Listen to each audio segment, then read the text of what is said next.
कलियुग में हनुमान जी यहाँ रहते हैं और किन लोगों ने किए हैं साक्षात दर्शन, जाने कलियुग में बजरंगबली के दर्शन कैसे होंगे।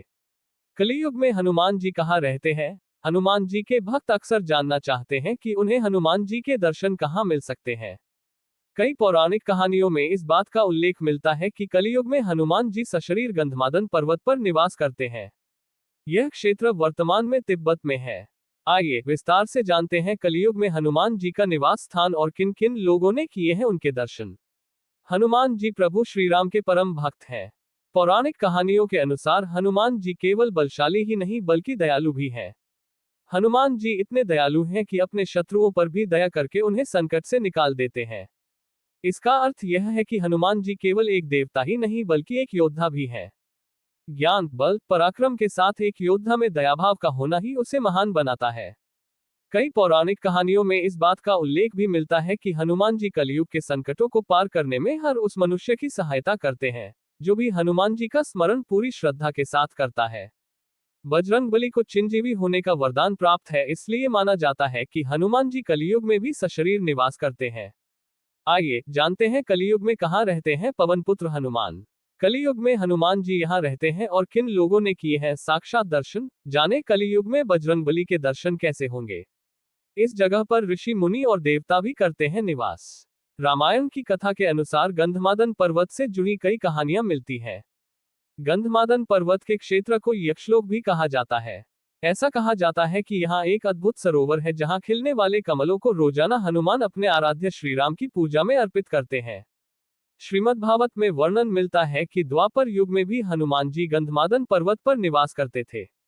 इसी क्षेत्र में हनुमान जी भीम से मिले थे। अज्ञातवास के समय हिमवंत पार करके पांडव गंधमादन पर्वत के क्षेत्र में पहुंचे। इसी दौरान एक बार भीम सहस्त्रदल कमल लेने के लिए गंधमादन पर्वत के वन में पहुंच गए थे, जहां पर हनुमान जी ने भीम का अहंकार तोड़ा था। इस पर्वत पर कई ऋषि मुनि, देवता, गंधर्व निवास किया करते थे। कलियुग में हनुमान जी गंधमादन पर्वत पर रहते हैं। श्रीमद्भागवत कथा के अनुसार हनुमान जी त्रेता युग में भी थे और द्वापर युग में भी कई वर्षों तक इस जगह पर विचरण किया करते थे। वहीं कलियुग के आगमन के समय हनुमान जी ने गंधमादन पर्वत पर ही निवास कर लिया। गंधमादन पर्वत हिमालय के कैलाश पर्वत के उत्तर में स्थित है। प्राचीन काल में सुमेरु पर्वत की चारों दिशाओं में स्थित गजदंत पर्वतों में से एक पर्वत को गंधमादन पर्वत कहा जाता था। यहाँ पर महर्षि कश्यप ने तपस्या की थी। यह पर्वत धन के देवता कुबेर के क्षेत्र का हिस्सा था।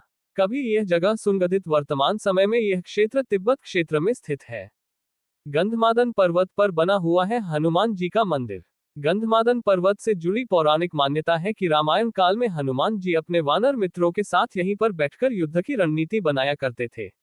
वर्तमान में गंधमादन पर्वत पर हनुमान जी का एक प्राचीन मंदिर है, जहां पर श्रीराम की प्रतिमा भी हनुमान जी के साथ विराजमान है।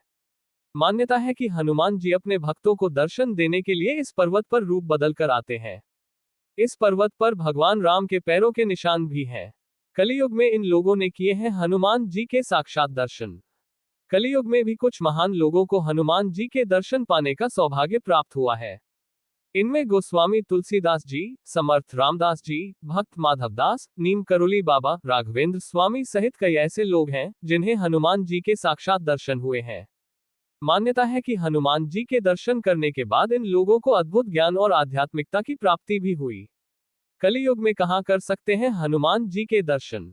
कई पौराणिक ग्रंथों में इस बात का उल्लेख मिलता है कि हनुमान जी अभी भी इस संसार में उपस्थित हैं, क्योंकि उन्हें चिरंजीवी यानी अमरता का वरदान प्राप्त है।